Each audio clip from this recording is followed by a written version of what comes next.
سامعین اکرام، یہاں پر دیکھیں کہ یہ قرآن مجید کا لفظ ہے اور اس میں کافی سارے مشدد حروف ایک ہی جگہ پر جمع ہو گئے ہیں۔ ان حروف کو ادا کرتے ہوئے بعض لوگوں کو مشکل پیش آتی ہے، تو آج کی اس ویڈیو میں ہم قرآن مجید کے مشکل الفاظ کو سیکھیں گے۔ آپ لوگوں سے گزارش ہے کہ آج کی اس کلاس میں جتنے بھی مشکل الفاظ سکھائے جائیں، آپ لوگ مکمل توجہ کے ساتھ ان سبھی حروف کو سیکھنے کی کوشش کریں گے۔ اور آج کی یہ ویڈیو آپ لوگوں کے لیے انتہائی اہم ہونے والی ہے، کیونکہ ان حروف کو ہم ہجے کے ساتھ سیکھیں گے تاکہ آپ لوگ بالکل آسانی کے ساتھ ان کو سیکھ لیں۔ اور یہاں پر سب سے پہلے پارہ کا نام اور سورہ کا نام بھی ضرور نوٹ کر لیں تاکہ آپ لوگ ان الفاظ کو آسانی کے ساتھ تلاش بھی کر سکیں۔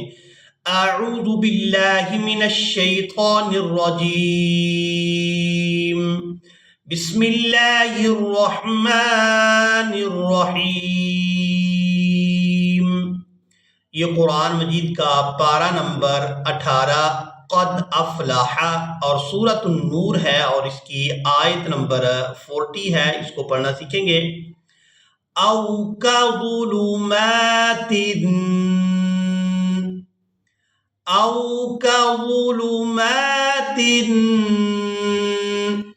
فی بحر اب را کو ہم نے لام مشدد کے ساتھ ملانا ہے، اس کے بعد لام کو جیم مشدد کے ساتھ ملائیں گے، پھر جیم کو یا مشدد کے ساتھ ملایا جائے گا، اور یہاں پھر یا کو یا مشدد کے ساتھ ملاتے ہوئے تلاوت کریں گے۔ اس لفظ کے ہجے کرتے ہیں با حا زبر بح، را لام دو زیر رل، فی بحر لام جیم پیش لج، سختی کے ساتھ ادا کریں گے کیونکہ مشدد جو حروف ہیں یہ، تو یہاں جو ہے لام بھی 2 بار ادا ہوگا، جیم بھی 2 بار ادا ہوگی، اور اسی طرح یا بھی لام جیم پیش لج، فی بحر لج، جیم یا دو زیر جی، سختی کے ساتھ ادا کریں گے، فی بحر لجی، یا دو زیر غنہ کے ساتھ ادائیگی کریں گے، فی بحر لجی او کظلمات فی بحر لجی یغشاہ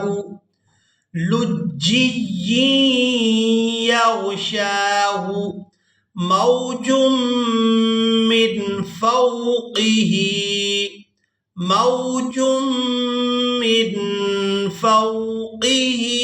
سحاب۔ دوبارہ پھر اس لفظ کو سماعت فرمائیں۔ او کظلمات فی بحر لجی یغشاہ موج من فوقه سحاب۔ اب اسی طرح یہاں پر دیکھیں کہ یہاں پہلا لام مشدد ہے، اس کے بعد حمزہ ہے، اور حمزہ کے بعد دیکھیں کہ واو ہے، اور یہاں لام اور یا ہے، اور ان کے نیچے ہے کسرہ۔ یہاں پر بعض لوگوں کو اس بات کا علم نہیں ہوتا کہ ہم نے اس کسرہ یعنی زیر کو لام کے نیچے ادا کرنا ہے یا پھر یا کے نیچے ادا کرنا ہے، تو آپ لوگ مکمل توجہ کے ساتھ اس لفظ کی ادائیگی کو بھی سیکھیں گے۔ ان فی ذالک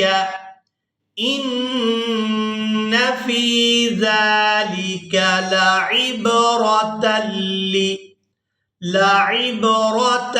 لأولی، اب یہاں پر ہم نے ہجے اس طرح سے کرنے ہیں، تا لام دو زبر تل لام زیر لی، تلی، لعبرۃ لی، حمزہ پیش او۔ اب یہاں پر بعض لوگ مسٹیک یہ کرتے ہیں کہ حمزہ کو اس واو کی وجہ سے کھینچ کر ادا کر رہے ہوتے ہیں، حالانکہ یہ مجبور طریقہ ہے۔ یہاں پر جو واو ہے یہ سائلنٹ ہی رہے گی، اس کی وجہ سے ہم نے الف کو کھینچ کر ادا نہیں کرنا، حمزہ پیش او بغیر جھٹکے اور بغیر کھینچے ہی ادا کریں گے۔ لعبرۃ لأو، لام کو لام کے ساتھ ملائیں گے، یہاں پر جو یا ہے یہ بھی سائلنٹ ہی رہے گی، جیسے واو سائلنٹ رہے گی اسی طرح یہاں پر یا بھی سائلنٹ ہی رہے گی، لام کو لام ساکن کے ساتھ ملایا جائے گا، لام لام زیر لل، لعبرۃ لأولی